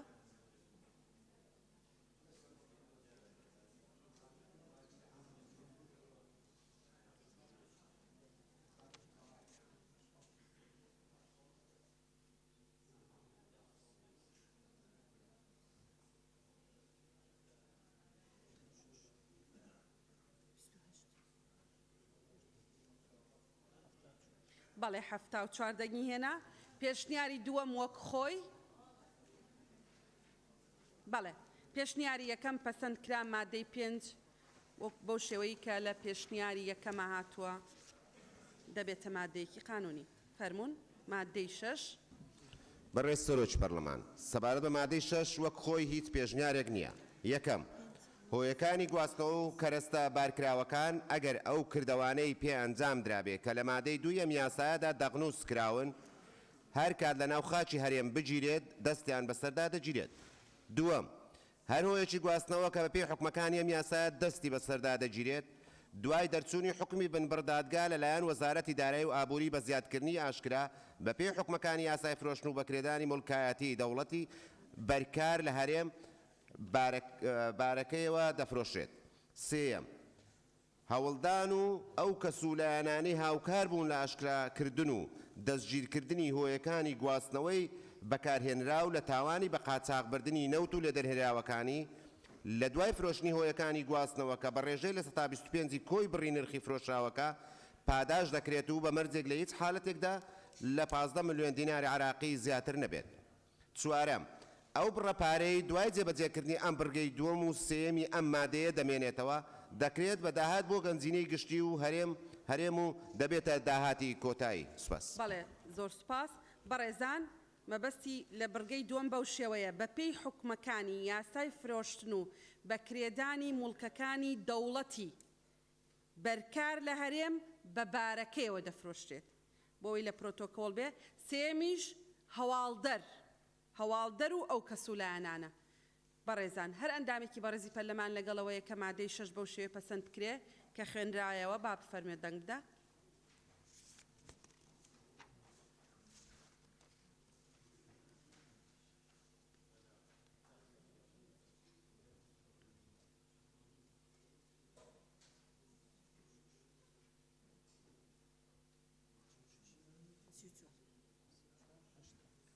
بەڵێ زۆر سپاس بە دەنگی هەشتا ئەندامی پەرلەمان پەسەند کرا مادەی 7 بەڕێزان فەرمونون بەڕێز سەرۆکی پەرلەمان سەبارەت بە مادەی 7 و پێشنیار هەیە پێشنیاری یەکەم ئەم مادەیە لا بدرێت پێشنیاری دووەم وەک خۆی مادەی 7 دوای دەرچوونی حکمی بنەبڕ بە بێتاوانی تۆمەتبار ئەوە یەکەم هەر هۆیەکی گواستنەوە کە دەستی بەسەردا گیراوە بۆ خاوەنەکەی دەگەڕێنرێتەوە دووەم کەرەستە بارکراوەکە یان بەهاکەی بە هەمان نرخی فرۆشرا و لە ڕێکەوتی دەست بەسەراگرتنی دەدرێتەوە بە خاوەنەکەی سێم مافی قەرەبووکردنەوەی پارێزراوە بە پێی یاسابەرکارەکان لە هەرێمی کوردستان بەڕێزان ئەندامانی پەرلەمان بۆ مادەی 7 لە بەردەمی دوو پێشنیارین یەکێکیانەڵێ و مادەیە بە تەواوەتی لا بدرێ هەر ئەندامێکی بەڕێزی پەرلەمان لەگەڵەوەی مادەکە لا بدرێ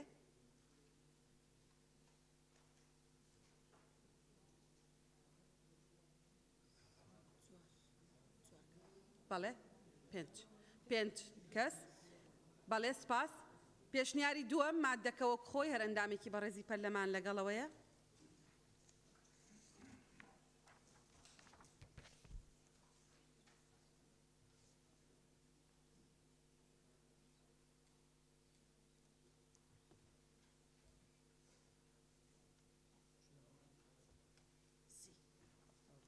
بەڵێ سپاس پێشنیاری وەک خۆی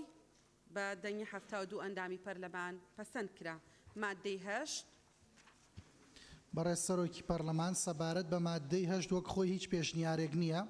هەر کەسێک دامەزراوە نەوتیەکان باڵەخانەکان چاڵە نەوتیەکان بۆری گواستنەوە کۆگا و وێستگەکانی عەمبارکردن لە ڕێگەی تەقاندنەوە و کونکردنیان هەر هۆیەکی دیکە بە مەبەست لێ بە قاچاقبردنی نەوت و لێدەرهێنراوەکانی بێتێک بدات بە پێی حکومەکانی یاسای بەرەنگاربوونەوەی تیرۆری ژمارە 3 ساڵی 2006 سزا دەدرێت زۆر سپاس ئەندامانی بەڕێزی پەرلەمان هەر بەڕێزێک لەگەڵەوەی مادەی هەشت بۆ شێوەی کە بڕیاردەری لیژنەی کاروباری یاسایی خوێندیەوە پەسەند کرێ با بفەرمێ دەنگ بدە.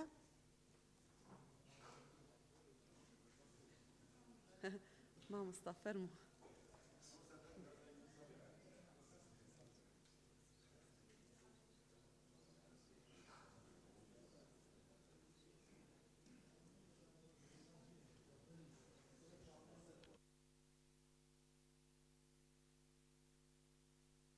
سپاس بەڕێزان سپاس بەدەنگی 83 ئەندامی پەرلەمان پەسەند کرا. مادەی نۆ فەرموون. بەڕێز سەرۆکی پەرلەمان سەبارەت بە مادەی نۆ وەک خۆی هیچ پێشنیارێک نییە. حکومەکانی ئەم یاسایە و کەسە سروشتی و معنەویانش دەگرێتەوە کە کردارەکانی هەناردەکردن و هاوردەکردنی نادروست ئەنجام دەدەن و ئەوانشی دەستکاری بڕیار و بەڵگەنامەکانی هاوردەکردن و هەناردەکردن دەکەن بە زیادکردن و کەمکردن ئەوانشی ئاسانکاری بۆ دەکەن یان بەشدارن. بەڕێزان ئەندامانی پەرلەمان هەرەندامێکی بەڕێزی پەرلەمان لەگەڵەوەیە کە مادەی نۆ بۆ شێوە پەسەند کرێ کە بڕیاردەری لیژنەی وزە خوێندیەوە فەرموون دەنگ بدەن.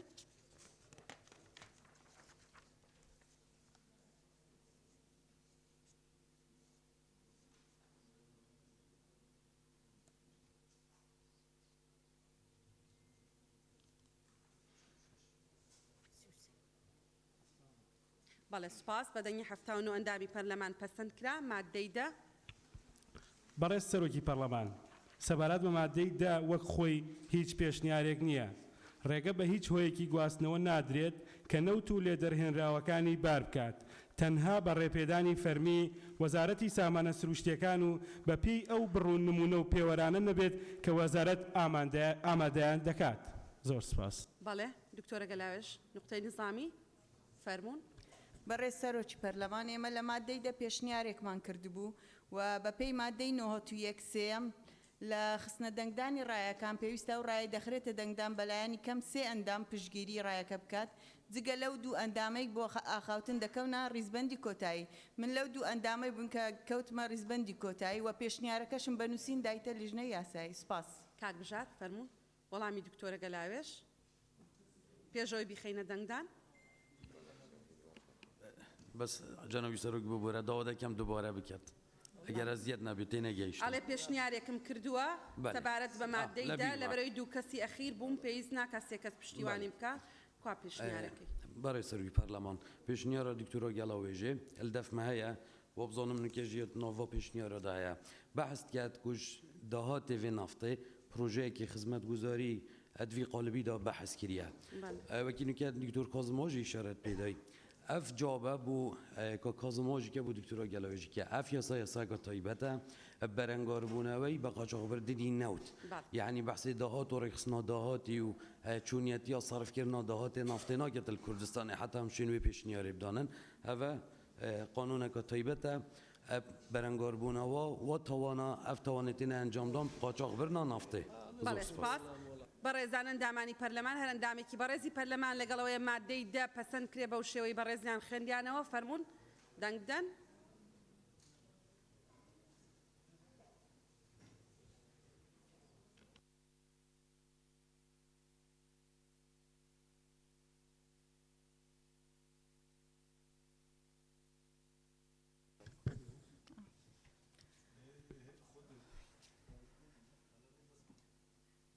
بەڵێ زۆر سپاس بەدەنگی 71 ئەندامی پەرلەمان پەسەند کرا دەنگماندا تەواو دکتۆرە گەلاوێش تەواو فەرموون مادە 11 تەواو مادە 11. بەڕێز سەرۆکی پەرلەمان سەبارەت بە مادەی 11 سێ پێشنیار هەیە. پێشنیاری یەکەم ئەم مادەیە بەم شێوەی خوارەوەی لێ بکرێت.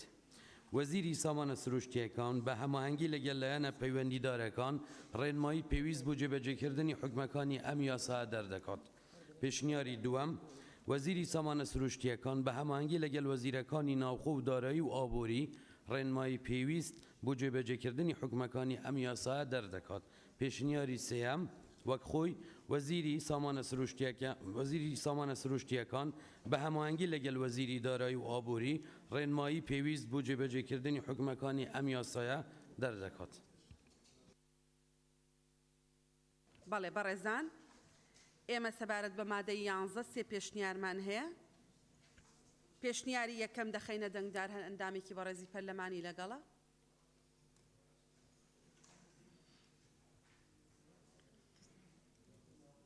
بەڵێ دوو دەنگ. پێشنیاری دووەم دەخەینە دەنگدان. پێشنیاری دووەم وەزیری سامانە سروشتیەکان بە هاوئاهەنگی لەگەڵ وەزیرەکانی ناوخۆ و دارایی و ئابووری ڕێنمایەکە دەربکە هەر ئەندامێکی بەڕێزی پەرلەمانی لەگەڵە.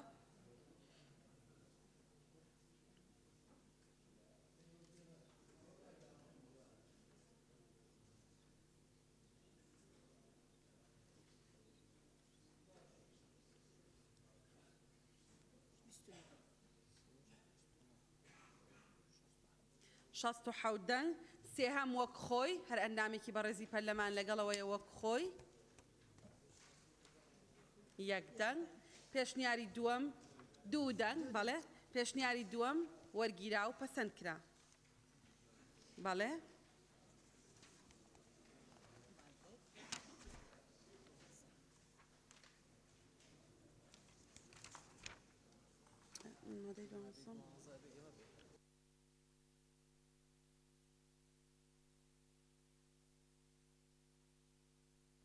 بەڵێ فەرموون.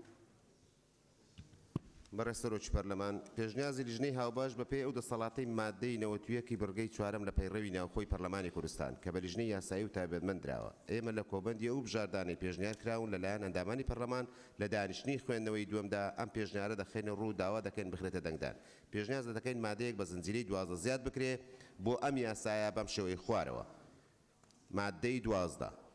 پێویستە ئەنجومەنی وەزیران و لایەنە پەیوەنددارەکان حکومەکانی ئەم یاسایە جێبەجێ بکەن. بەڵێ سپاس. بەڕێزان ئەندامانی پەرلەمان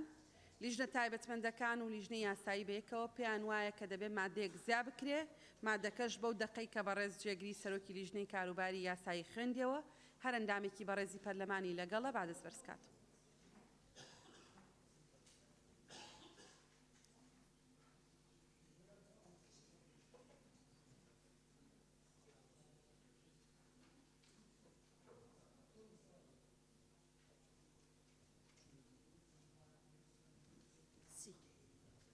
بەڵێ سپاس. بەدەنگی 72 ئەندامی پەرلەمان پەسەند کرا. مادەی 13 بەڕێز سەرۆکی پەرلەمان سەبارەت بە مادەی 13 وەک خۆی هیچ پێشنیارێک نییە کار بە هیچ دەقێکی یاسایان بڕیارێک ناکرێت لەگەڵ حکومەکانی ئەم یاسایە ناکۆک بێت. ئەندامانی بەڕێزی پەرلەمان هەر بەڕێزێک لەگەڵەوەیە کە مادەکە بەو شێوەیە پەسەند کرێت کە بەڕێز بڕیاردەری لیژنەی کاروباری یاسایی خوێنیەوە با بفەرمێ دەنگ بدا.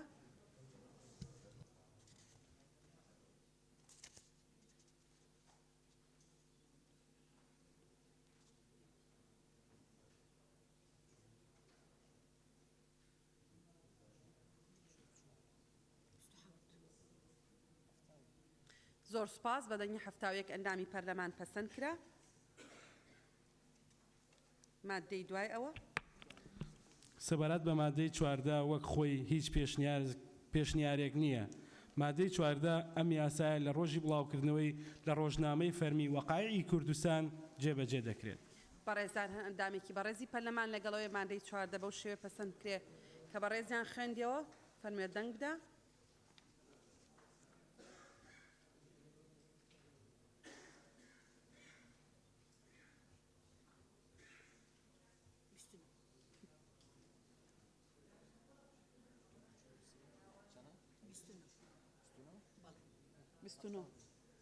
بەڵێ زۆر سپاس. بەدەنگی 72 ئەندامی پەرلەمان پەسەند کرا. هۆیەکانی دەرچواندن فەرموون. سەبارەت بە هۆیەکانی دەرچواندن وەکو خۆی هیچ پشنیارێک نییە. هۆیەکانی دەرچواندن لەبەر ئەوەی بە قاچاقبردنی نەوت و لە دێرهێنەوەکانی لەو تاوانانەیە کە دەبێت هۆی تێکدانی ئاسایشی ئابووری هەرێمی کوردستانی عێراق و لە پێناو ڕێگرتن لە کار و کردەوەکانی بە قاچاقبردن و بەتاڵان بردننی نەوت و لە دەرهێنراوەکانی بەرەنگاربوونەوەی ئەم تاوانە و پاراستنی سامانی نەوتی وەسپاندنی سزایە کە گونجاو بێت لەگەڵ مەترسیداری ئەم تاوانە ئەم یاسایە دەرچنرە. بەڵێ زۆر سپاس. ئەندامانی بەڕێزی پەرلەمان هەر ئەندامێکی بەڕێزی پەرلەمان لەگەڵەوەیە بەو شێوەیە کە بەڕێز جێگری سەرۆکی لیژنەی وزە خوێندیەوە هۆیەکانی دەرچوانن پەسەند کرێ با بفەرمێ دەنگ بدا.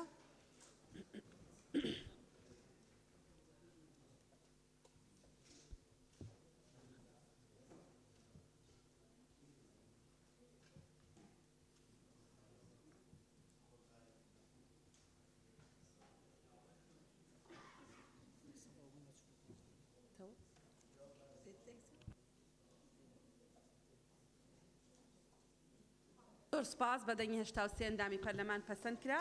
ئەندامانی بەڕێز بەڕێزی سەرۆکی پەرلەمان بەڕێز سەرۆکی پەرلەمان بەڵێ یارمەتی بەڵێ دەنگماندا ئەگەر لەسەر هۆیەکانی نا لەسەر ئەوە نییە وڵات دکتۆرە گەر یارمەتی پێشۆی وڵای ئەمێ پێشۆی هەموو یاساکە بە تەواوەتی بخەیتە دەنگدانەوە مە ڕاستە دەنگمان لەسەر مادەی پێنجدا بەس هەڵەیەکی قانونی هەیە دکتۆرە گەر یارمەتی بێ بۆی تێنەپەڕێ بەسەرمانە لە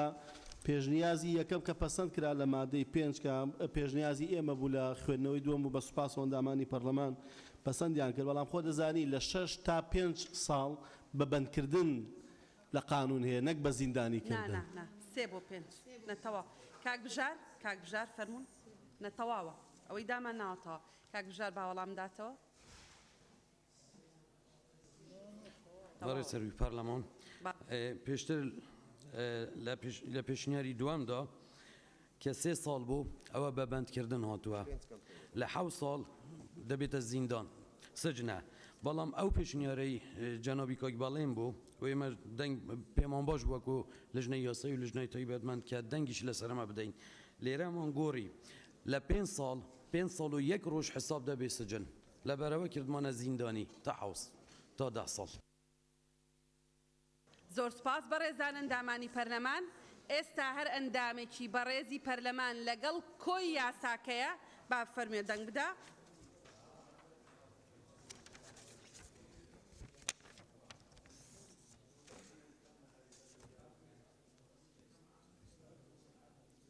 باش باڵێ بەسەر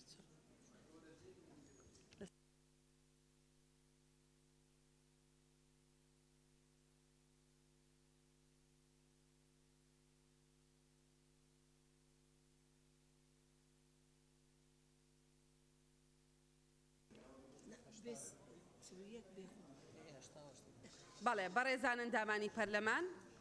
کۆی یاساکە بەدەنگی 88 ئەندامی بەڕێزی پەرلەمان پەسەند کرا پیرۆزبایی لە خۆمان لەگەلی کوردستانەکەین هیوادارین ئەم یاسایە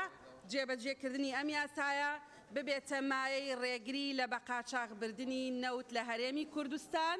و ئێستاش بەڕێز سەرۆکی لیژنەی وزە داوای کردووە قسە بکات دواتریش کاک پێشەوە یەکی 2 دقە تەنها 2 دقەیان دەدەینێ بەڵێ بەڵێ فەرموو بەڵێ کاگالیەک لە بەڕێز جەنابی سەرۆکی پەرلەمان مامۆستا بەکرێوێ قسێ بکە نقطەی نظامی هەیە بەڕێز سەرۆکی پەرلەمان بە پێی مادەی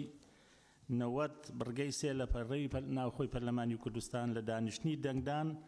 ڕێ بە گفتوگۆ یان پێشکەشکردنی پێشنیازی تازە نادرێ ئەمەش جۆرێکە لە گفتوگۆ ئەمەی ئێستا هەر ئەندامی دەنگمان بە قانونەکەدا